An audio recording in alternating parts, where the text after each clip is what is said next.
Hello viewers, welcome back to another video. My name is Aisha and you're watching Pakistani Ash Reaction. जो आज की हमारी video है उसका टॉपिक सबसे पहले हम आपको बता दें। उसका टॉपिक है untold truth of Ambani brothers. This video can be deleted later. And मुझे ऐसा लगता है कि ये जो है वीडियो कोई ज़्यादा इंटरेस्टिंग है. इसके अंदर हमें एक्चुअली पता चलेगा कि अंबानी जो हैं ब्रदर किस तरह के हैं. और आपने अगर अभी तक मेरे चैनल को सब्सक्राइब नहीं किया तो जल्दी से करें चैनल को subscribe and let's watch a video. The real hero. How Mukesh Ambani became the richest man of Asia and how Anil Ambani went to the bankruptcy.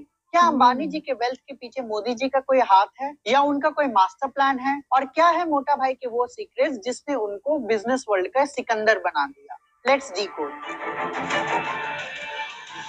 2008 में अनिल अंबानी की नेटवर्थ 48 बिलियन डॉलर्स हुआ करती थी. अनिल अंबानी और मुकेश अंबानी मिलकर अपने पिताजी श्री धीरूभाई अंबानी की बनाई हुई पूरी बड़ी सी बिजनेस एम्पायर को बहुत अच्छी तरीके से चलाया करते थे. लेकिन धीरूभाई अंबानी की डेथ के बाद बिजनेस को लेकर दोनों भाइयों के बीच में अनबन शुरू हो गई और इसीलिए इनकी मां कोकिला बेन जी को पूरे के पूरे बिजनेस एम्पायर को अपने दोनों बेटों के बीच में बांटना पड़ा. मुकेश अंबानी के पास रिलायंस इंडस्ट्रीज, रिलायंस पेट्रोलियम आया और अनिल अंबानी के पास Reliance Communication, Reliance Capital, Reliance Broadcast आया. और दोनों भाइयों के बीच में ये एग्रीमेंट हुआ कि दोनों में से कोई भी भाई एक दूसरे के फील्ड में इंटर नहीं करेगा. मतलब कि बड़े भाई के पास यदि पेट्रोलियम का बिजनेस है तो आने वाले 10 सालों तक छोटा भाई पेट्रोलियम के बिजनेस में एंट्री नहीं कर सकता है. सो फाइनली दिसंबर 2005 में ये बंटवारा हो ही गया. लेकिन शुरुआत में राइज बहुत अच्छे से होने लग गई. अनिल अंबानी ने इस तरीके से राइज किया कि वो देश के सबसे बड़े आदमियों में से एक गिने जाने लग गए. 2008 में जब अनिल अंबानी रिलायंस पावर का आईपीओ लेकर आए तो वो 60 सेकंड से भी कम समय में सब्सक्राइब हो गया था और इंडियन कैपिटल मार्केट में आज भी एक रिकॉर्ड है. अनिल अंबानी ने रिलायंस कम्युनिकेशन में $2 बिलियन का डेट लेकर 3G टेक्नोलॉजी को भारत में लेकर आए और वो टेलीकम्युनिकेशन मार्केट में किंग बन गए. अनिल अंबानी ने प्रॉफिटेबल एड लैब्स फिल्म को भी खरीद लिया और उसका रीनेम कर दिया रिलायंस मीडिया वर्क. 2008 में Anil became the largest multiplex owner in India with more than 700 screen. और भाई साहब 700 स्क्रीन के अकेले मालिक थे अनिल अंबानी सर. और उसके बाद अनिल अंबानी सर यहीं पर नहीं रुके. उनको एक ग्लैमरस लाइफस्टाइल जीने का शुरू से शौक था. वो हमेशा से बॉलीवुड सेलिब्रिटीज के साथ अपने कनेक्शंस बना के रखते थे और बड़े बड़े पॉलिटिशियंस के साथ भी उनके काफी सारे चर्चे होते थे. अनिल अंबानी सर ने कुछ हॉलीवुड कनेक्शंस भी बनाए और उन्होंने American film maker Steven Spielberg के साथ $1.2 बिलियन की डील फिक्स की to help fund his production company Dream. और अनिल अंबानी सर ने जितने भी मूवीज को फंड किया था उसमें से 11 मूवीज जो है वो ऑस्कर के लिए नॉमिनेट हुई थी और ऑक्टेविया स्पेंसर की मूवी द हेल्प को अवार्ड भी मिला. और इस सबसे अनिल अंबानी जी दुनिया के छठे सबसे अमीर आदमी बन गए थे. उनके भाई मुकेश अंबानी सर उनसे सिर्फ एक पोजीशन आगे थे. मुकेश अंबानी सर दुनिया के 5वें सबसे अमीर आदमी थे. लेकिन अनिल अंबानी की प्रॉब्लम्स अब शुरू हुई. अनिल अंबानी सर ने ये रियलाइज किया कि उनकी कंपनी रिलायंस कम्युनिकेशन को टेक्नोलॉजिकल एडवांसमेंट्स चाहिए अगर उनको और ज्यादा सेल्स करना है. तो इसीलिए उन्होंने मैसिव लोन्स लिया to keep up with advancing technologies और मार्केट में एक लीड प्लेयर बने रहने के लिए. अनिल अंबानी सर चाहते थे साउथ अफ्रीका की MTN कंपनी के साथ कंबाइन होना जिससे इंडिया के साथ साथ उनका मार्केट कैप्चर साउथ अफ्रीका में भी हो जाए, जिसकी वैल्यूएशन करीब करीब $70 बिलियन के आसपास थी. $70 बिलियन.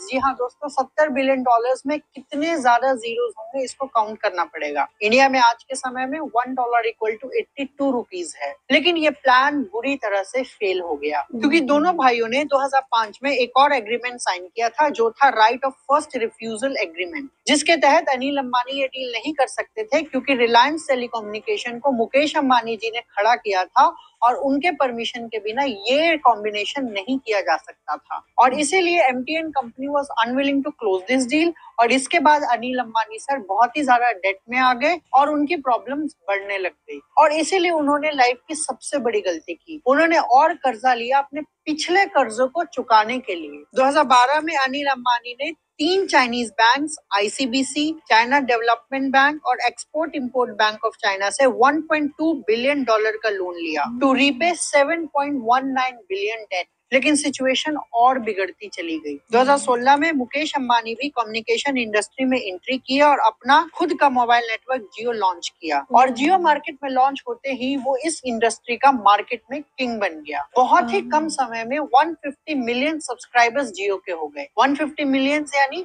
15 करोड़ सब्सक्राइबर। रिलायंस जियो ने इंडिया के टेलीकम्युनिकेशन मार्केट का चेहरा ही बदल दिया और अनिल अंबानी की रिलायंस टेलीकम्युनिकेशन कंपनी अपने ही कर्ज के साथ आगे बढ़ी जा रही थी।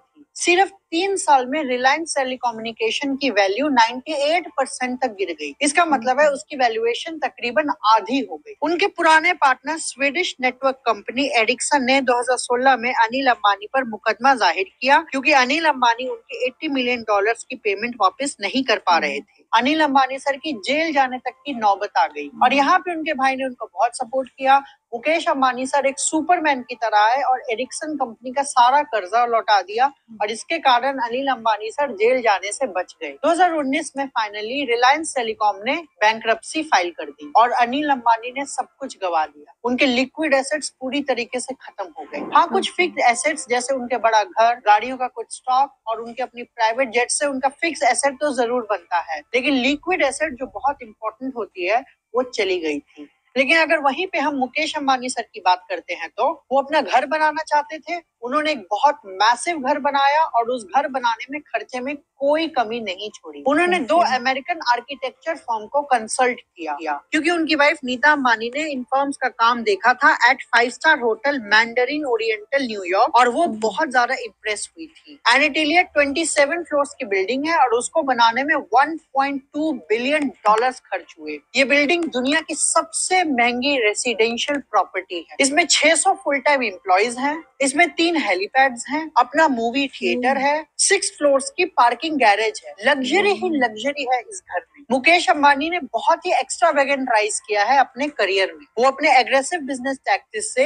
एशिया के सबसे रिचेस्ट मैन बने। उन्होंने जियो को लाकर सभी मेजर टेलीकॉम कंपनीज में प्राइस वॉर शुरू कर दिया। वो फ्री डोमेस्टिक कॉल्स प्रोवाइड करने लगे और इम्प्रेसिवली चीप इंटरनेट सर्विस, जिससे मुकेश अंबानी मार्केट में इंस्टेंट लीडर बन गए। फेसबुक ने भी जियो के साथ डील किया पूरे $5.7 बिलियन का। आज मुकेश अंबानी सर का नेटवर्थ है $98 बिलियन। इन्होंने पेट्रोलियम सेक्टर में भी अपना बिजनेस एक्सपैंड किया।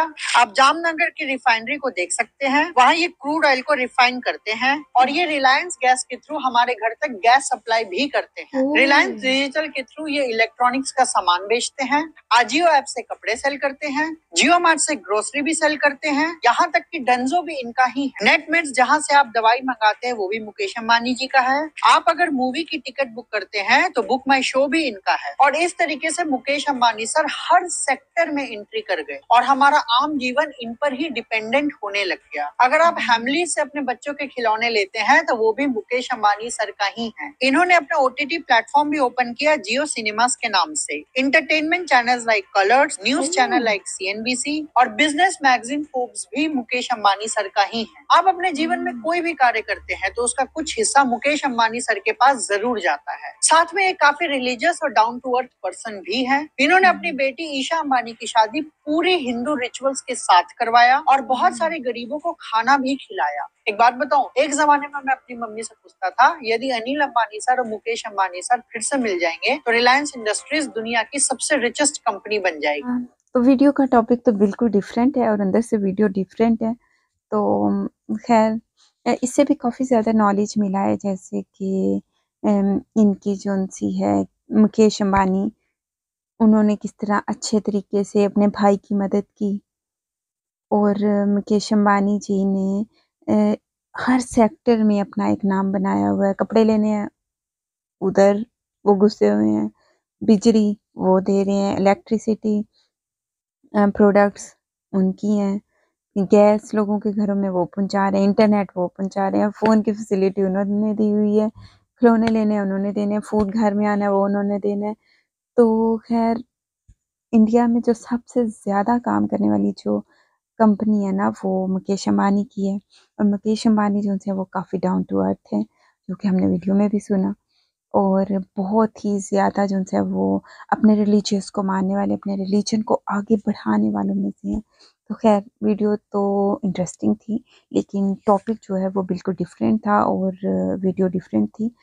तो खैर आपको वीडियो कैसी लगी आपने कमेंट बॉक्स में कमेंट करके बताना है। आपको कोई चेंजिंग चाहिए, कोई अच्छी चीज़ देखना चाहते हैं तो आप मुझे कमेंट बॉक्स में बता सकते हैं। और अगर आपने अभी तक मेरे चैनल को सब्सक्राइब नहीं किया तो प्लीज़ चैनल को सब्सक्राइब कर लें।